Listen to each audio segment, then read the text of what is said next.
Hi students, welcome to KC Botany. நாம் இந்த வீடியோவில் என்ன பார்க்க போகிறோம் அப்படின்னா 12th ஸ்டாண்டர்ட் தமிழ் ஒரு மினிமம் மெட்டீரியல் தான் பார்க்க போகிறோம். அதாவது நான் வந்து கொஞ்சம் ஸ்லோவாக தான் படிப்பேன், இல்லை நான் வந்து ஒரு ஆவரேஜான மார்க்ஸ் வந்து ஸ்கோர் பண்ணணும்னு நினைக்கிறேன் தமிழ் எக்ஸாம்ஸில்.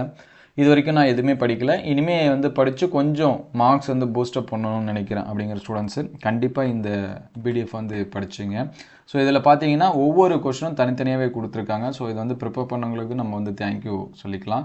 ஸோ உங்களுக்கு ஹெல்ப்ஃபுல்லாக இருக்கும் அப்படின்னு சொல்லிட்டு நான் இதை வந்து ஷேர் பண்ணுறேன். இதில் என்னென்ன கொடுத்துருக்காங்க அப்படின்னு சொல்லிட்டு ஃபஸ்ட்டு பார்த்துருவோம். ஸோ அதுக்கடுத்து இதை வந்து படிக்கலாமா வேணாமா அப்படிங்கிறது நீங்கள் முடிவு பண்ணிங்க. இதில் பார்த்தீங்கன்னா செய்யுள் அண்ட் உரைநடையில் இருக்கக்கூடிய முக்கியமான ஒரு மதிப்பெண் வினாக்கள் வந்து தனியாக கொடுத்துருக்காங்க. ஸோ இந்த வினாக்களுக்கான ஆன்சர்ஸுமே என்ன பண்ணியிருக்காங்க, அது செப்பரேட் பண்ணி கொடுத்துருக்காங்க. ஸோ நீங்கள் படித்து பார்த்துட்டு டெஸ்ட் எழுதி நினச்சா கூட நீங்கள் வந்து என்ன பண்ணிக்கலாம், எழுதிக்கலாம். அல்லது நான் வந்து படிச்சிருக்கேன், சும்மா டெஸ்ட் எழுதி பார்க்கலாம்னு நினைக்கிறேன் அப்படிங்கிற ஸ்டூடெண்ட்ஸ் கூட இதை என்ன பண்ணிக்கலாம், டெஸ்ட் எழுதி பார்த்துக்கலாம். சரிங்களா, கிட்டத்தட்ட பார்த்தீங்கன்னா ஒரு 58 1 மார்க்ஸ் வந்து கொடுத்துருக்காங்க. அதுக்கான ஆன்சர்ஸுமே இங்கே தனியாக என்ன பண்ணியிருக்காங்க, கொடுத்துருக்காங்க. ஸோ அதுக்கடுத்து பார்த்தீங்கன்னா இலக்கணத்தில் இருக்கக்கூடிய அதுக்கடுத்து மொழிபெயர்ச்சி துணைப்பாட வினாக்கள் எல்லாமே தனித்தனியாக கொடுத்துருக்காங்க. அதே போல் அதுக்கான ஆன்சர்ஸும் வந்து என்ன பண்ணியிருக்காங்க, கொடுத்துருக்காங்க. ஸோ இதை வந்து நீங்கள் எக்ஸாம்ஸ்க்கு வந்து ப்ரிப்பேர் பண்ணும்போது பார்த்துக்கலாம். என்னென்ன ஆன்சர்ஸ் வருது அப்படிங்கிறது தனியாக கொடுத்துருக்காங்க. அதுக்கடுத்து கலைச்சொற்கள் அறிக அப்படிங்கிறதுல என்னென்ன கொஷின்ஸ் வந்து கேட்பாங்க, அதுக்கான ஆன்சர்ஸு. சரிங்களா, கண்டிப்பாக நமக்கு இது எல்லாமே உண்டு, நமக்கு வந்து தெரியும். ஸோ முடிஞ்ச அளவுக்கு எது படிக்க முடியுமோ அதே மாதிரி படிச்சுங்க. அதே போல் இலக்கண குறிப்பு அறிக்கையில் இருக்கக்கூடிய கொஷின், சரிங்களா, எது கேட்பாங்களோ அதை வந்து கொடுத்துருக்காங்க. ஸோ இது ரொம்ப ரொம்ப முக்கியமானதாக கூட இருக்கும் உங்களுக்கு. அதுக்கடுத்து இலக்கண குறிப்போட சூத்திரம் வந்து கொடுத்துருக்காங்க, ஃபார்முலா இருக்கிறது. ஸோ என்னென்ன வரும் அப்படிங்கிறத கொடுத்துருக்காங்க. அதையும் வந்து என்ன பண்ணி வச்சுங்க, நோட் பண்ணி வச்சுங்க.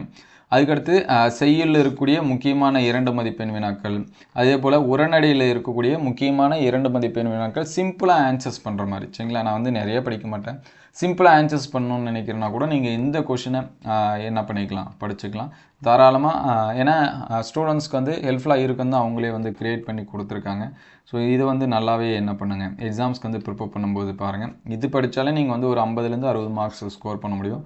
அதுக்கடுத்து உரைநடையில் இருக்கக்கூடிய 2 மதிப்பெண் வினாக்கள், சரிங்களா, அதில் எது ரொம்ப முக்கியம், அதே போல் இலக்கணம் அண்டு மொழிபெயர்ச்சியில் இருக்கக்கூடிய முக்கிய வினாக்கள், அதில் எது ரொம்ப ரொம்ப இம்பார்ட்டனோ அதை தான் என்ன பண்ணியிருக்காங்க, கொடுத்துருக்காங்க.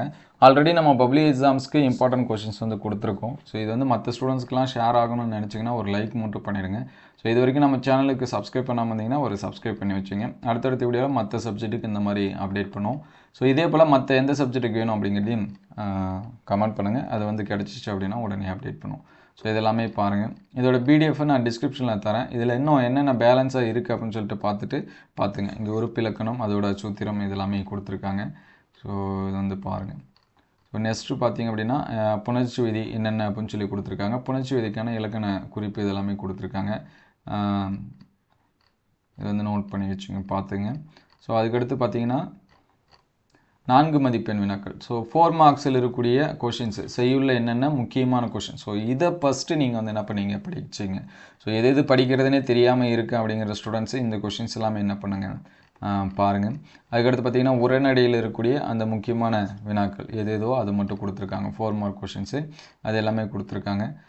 எப்படி ஆன்சர்ஸ் பண்ணணும் அப்படிங்கிறதையும் கொடுத்துருக்காங்க. அதுக்கடுத்து இலக்கணம் மொழிபெயர்ச்சியில் இருக்கக்கூடிய அணிகள் பற்றின கொஷின்ஸ் கொடுத்துருக்காங்க.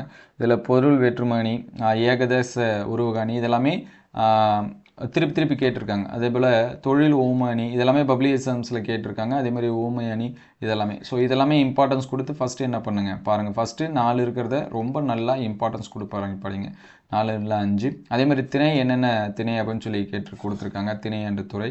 ஸோ இங்கே பாடான் திணை அதிகமாக என்ன பண்ணியிருக்காங்க, கேட்டிருக்காங்க. அதே மாதிரி வாகை திணையை என்ன பண்ணியிருக்காங்க, கேட்டிருக்காங்க. ஸோ இது 2 தான் அதிகப்படியான எக்ஸாம்ஸில் இருக்குது. அதே போல் பரிசில் துணை அதையும் வந்து என்ன பண்ணுறங்க, படிச்சுருங்க. அதுக்கடுத்து பாநயம் பாராட்டல். ஸோ எதுக்கு சிம்பிளாக ஆன்சர்ஸ் பண்ணலாம் அப்படிங்கிறது என்ன பண்ணியிருக்காங்க, கொடுத்துருக்காங்க. ஸோ இதில் எதனாச்சும் ஒன்று கண்டிப்பாக நமக்கு உண்டு. ஸோ பார்த்து வச்சுங்க. அதே போல் தமிழாக்கம் தருகு, சரிங்களா, டிரான்ஸ்லேட் பண்ணுறது. அதே மாதிரி பழமொழியை வாழ்க்கையோட நிகழ்வோடு பொருத்தியதில் எந்தெந்த கொஷின்ஸு. ஸோ மினிமம் இது எல்லாமே படிச்சிங்க அப்படின்னு சொல்லிட்டு கொடுத்துருக்காங்க. அதுக்கு எப்படி எழுதணும் அப்படிங்கிறதையும் கொடுத்துருக்காங்க.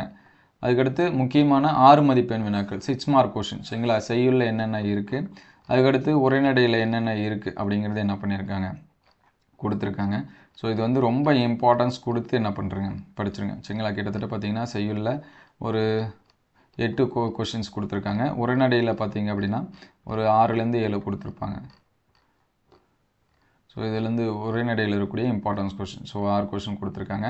அதுக்கடுத்து துணைப்பாட முக்கிய வினாக்கள் சரிங்களா, அது வந்து என்னென்ன இருக்குது அப்படின்னு சொல்லிட்டு பாருங்கள். ஸோ இதோட பிடிஎஃப் நான் டிஸ்கிரிப்ஷனில் தரேன். ஸோ மறக்காமல் டவுன்லோட் பண்ணுறதுக்கு முன்னாடி ஒரே ஒரு லைக் மட்டும் பண்ணுறேங்க, ஏன்னா மற்ற ஸ்டூடெண்ட்ஸ்க்கு வந்து ஹெல்ப்ஃபுல்லாக இருக்கும். ஸோ அதே போல் ஃபைனலாக மனப்பாட பகுதி திருக்குறள் எது எது இருக்குது அப்படின்னு சொல்லிட்டு கொடுத்துருக்காங்க. ஆல்ரெடி இதுக்கு முன்னாடி அப்டேட் பண்ண கொஷின்ஸ் எல்லாமே பிளேலிஸ்ட்டில் இருக்குது. அதோட லிங்க் எல்லாமே நான் டிஸ்கிரிப்ஷனில் தரேன், நீங்கள் செக் பண்ணி பார்த்துக்கலாம். ஸோ இந்த வீடியோ உங்களுக்கு பயனுள்ளதாக இருந்துச்சு அப்படின்னா உங்கள் நண்பருக்கு ஷேர் பண்ணுங்கள். இந்த மாதிரி வீடியோ தொடர்ந்து வரணும் அப்படின்னா நம்ம சேனலுக்கு லைக் அண்ட் சப்ஸ்கிரைப் பண்ணுங்கள். இது எந்த அளவுக்கு ஹெல்ப்ஃபுல்லாக இருக்குது அப்படின்னு சொல்லிட்டு கமெண்ட் பண்ணுங்கள். தேங்க்யூ ஃபார் வாட்சிங்.